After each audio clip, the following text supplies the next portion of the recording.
আসসালামু আলাইকুম। আশা করি সকলে ভালো আছেন। যারা এই ভিডিওটি দেখছেন, ভিডিওটির মূল উদ্দেশ্য হচ্ছে এটা যে আপনি কোন অপারেটিং সিস্টেমটা ইউজ করবেন। উইন্ডোজ অপারেটিং সিস্টেমের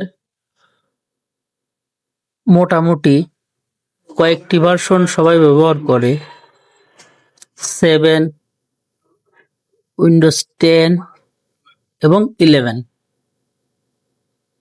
তো এটা নির্ভর করে আপনার কম্পিউটারের আভ্যন্তরীণ অবস্থার উপরে যে এইটার জন্য কোনটা উপযুক্ত।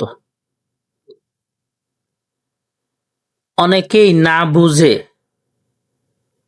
কম্পিউটারের সক্ষমতা যাচাই না করে উইন্ডোজ করেন, সেক্ষেত্রে আপনার যে পারফরমেন্সটা পাওয়া উচিত আপনি সেটা পান না। তো আপনার কনফিগারেশন যাচাই বাছাই শেষে বলা যাবে বা বলা সম্ভব যে কোন অপারেটিং সিস্টেমটা আপনার জন্য কমফোর্ট ফিল। তো এটা হচ্ছে ব্যাপার। ধন্যবাদ।